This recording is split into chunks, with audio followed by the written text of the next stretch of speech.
नमस्ते भाई लोग, डेली न्यूज़ भोजपुरी में आप लोगों का स्वागत है। खेसारी लाल यादव का एक सॉन्ग आया था जिस सॉन्ग का नाम था भतीजवा के होली, जिसने मात्र 6 से 7 घंटा में 1 मिलियन व्यू क्रॉस कर चुका है और बहुत ज़्यादा ये तहलका मचा चुका है। ये सॉन्ग हिट मशीन का और अखिलेश कश्यप का लिखा हुआ ये कहर था जो बहुत ज़्यादा आंधी तूफान ला दिया है।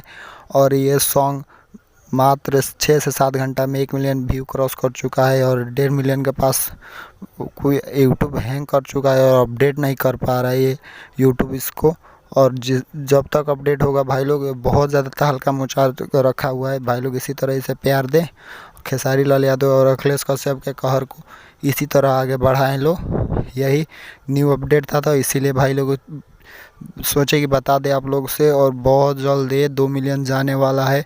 यूट्यूब थोड़ा एथिक हो चुका है तो इसलिए नहीं अपडेट कर पा रहा है। अपडेट होगा तो भाई लोग बहुत ज़्यादा लाइक के रेशियो देख लीजिए और बहुत जल्द ये सॉन्ग तहलका मचाएगा और होली का सबसे बड़ा सॉन्ग बनेगा।